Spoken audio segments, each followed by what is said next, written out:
मोदी जी आए यही मधुबनी में तो वक्तव्य दिया उन्होंने कि हमें वंदे भारत नया ट्रेन सहरसा से चलेगी जो गुजरात तक जाएगी तो श्रमिक परिवार के बच्चों को बहुत सुविधा हो जाएगी यहाँ से जाने में। आप लोग अपने आप को पढ़ा लिखा प्रबुद्ध समझते हैं, जरा इस वक्तव्य को ध्यान से सुनिए। मोदी जी आए यही मधुबनी में तो वक्तव्य दिया उन्होंने कि हमें वंदे भारत नया ट्रेन सहरसा से चलेगी जो गुजरात तक जाएगी तो श्रमिक परिवार के बच्चों को बहुत सुविधा हो जाएगी यहाँ से जाने में। आप लोग अपने आप को पढ़ा लिखा प्रबुद्ध समझते हैं, जरा इस वक्तव्य को ध्यान से सुनिए। मोदी जी कह रहे हैं कि बिहार से एक और नया ट्रेन चलेगा जिसमें बिहार का श्रमिक परिवार का बच्चा गुजरात में आराम से मजदूरी करने जाएगा।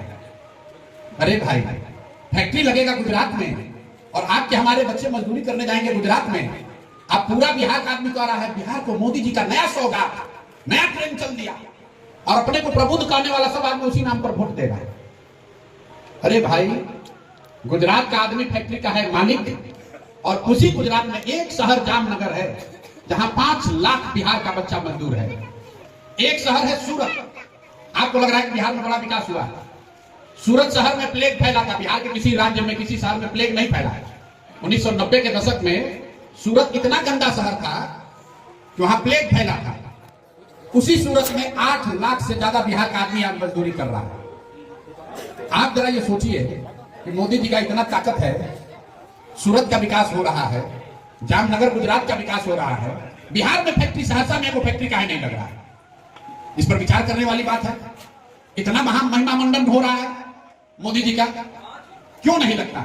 आज किस उद्योगपति का हिम्मत है जिसको अगर मोदी जी कह दे कि तुमको बिहार में फैक्ट्री लगाना है, किसका हिम्मत है कि बिहार में फैक्ट्री नहीं लगाएगा? फैक्ट्री क्यों नहीं लगाता? इसको समझिए। क्योंकि पूरे देश में बिहार जो है वो मजदूर बनाने का फैक्ट्री है। जैसे आपको पंजाब में गेहूं पैदा होता है, तमिलनाडु में इंडस्ट्री कार बन रहा है, नोएडा में मोबाइल बन रहा है, कहीं सीमेंट बन रहा है, कहीं छड़ बन रहा है। पूरे बिहार में मजदूर बनाए जा रहे हैं। ये जो 30-35 साल का लालू नीतीश का राज रहा, इसमें पूरे बिहार की शिक्षा व्यवस्था को खत्म करके इसको मजदूर बनाने का फैक्ट्री बना दिया। नतीजा क्या हुआ? आपका बाल बच्चा जैसे ही 15-16 साल का हुआ, वो झोला बांध के निकल गया बाहर नौकरी करने, 12-15 हजार रुपया के लिए। अब उन राज्यों में जो गुजरात का हो, पंजाब का हो, तमिलनाडु का, जब जो लोग राज करते, चाहे मनमोहन सिंह हो चाहे मोदी जी हो, वो लोग ये समझते हैं कि अगर बिहार से मजदूर आना कम हो जाए तब तो गुजरात में जो उद्योगपति है उसका सारा आमदनी खत्म हो जाएगा। 12,000 रुपया में कौन ऐसा राज्य जहां से 1 करोड़ आदमी मिलेगा मजदूरी करने के लिए? गुजरात में मजदूर नहीं है।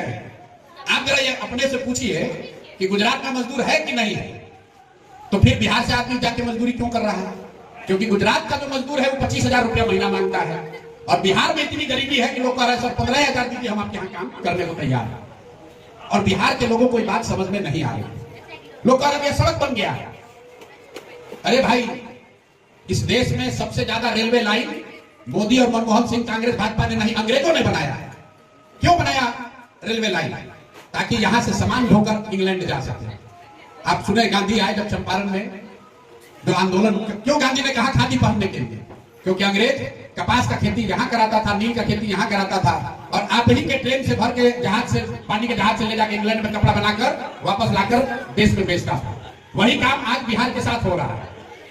आप के बच्चे यहाँ पर बैठ के, ट्रेन में बैठकर, बस में बैठकर जा रहे हैं मजदूर बनकर। जो मोटरसाइकिल पूना में बन रहा है, जो टेलीविजन मोबाइल गुजरात में बन रहा है, वही बिहार का लोग खरीद रहा है। बहुत तरक्की हो रहा है। अरे भाई, ये तरक्की नहीं है।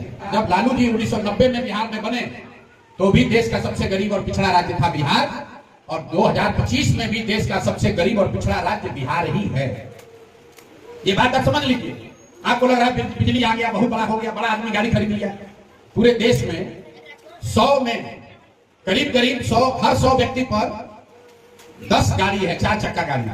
जो राज्य आगे बढ़ गए, 100 में 25 आदमी गाड़ी खरीद लिया। बिहार में 100 में 2 आदमी के पास गाड़ी है। अब फिर भी बिहार का आदमी कह रहा है हमारा तो बड़ा तरक्की हो गया, बहुत विकास हो गया। भैया सर, पहले सहरसा 6 बजे बंद होता था, 8 बजे तक खुल रहा है। मेरे भाई, गाना आप लोग यहाँ गाते हैं कि एक बिहारी 100 पर भारी। भैया, अभी एक गुजराती जो है वो 1000 बिहारी पर भारी है। एक गुजराती फैक्ट्री लगा रहा है और बिहार के अच्छे लोग जाकर वहां नौकरी कर रहे हैं। और ये इसलिए हो रहा है कि बिहार के लोग को अपना राज नहीं बनाना है, इनको मोदी जी का राज बनाना है। तो जिसको जो बोइएगा भैया वही काटिएगा। मोदी जी आपको अरवा चावल खिलाए या उसना चावल खिलाए, आपको वोट देना है उन्हीं को, भाजपा को। तो जो बोइएगा वो काटिएगा।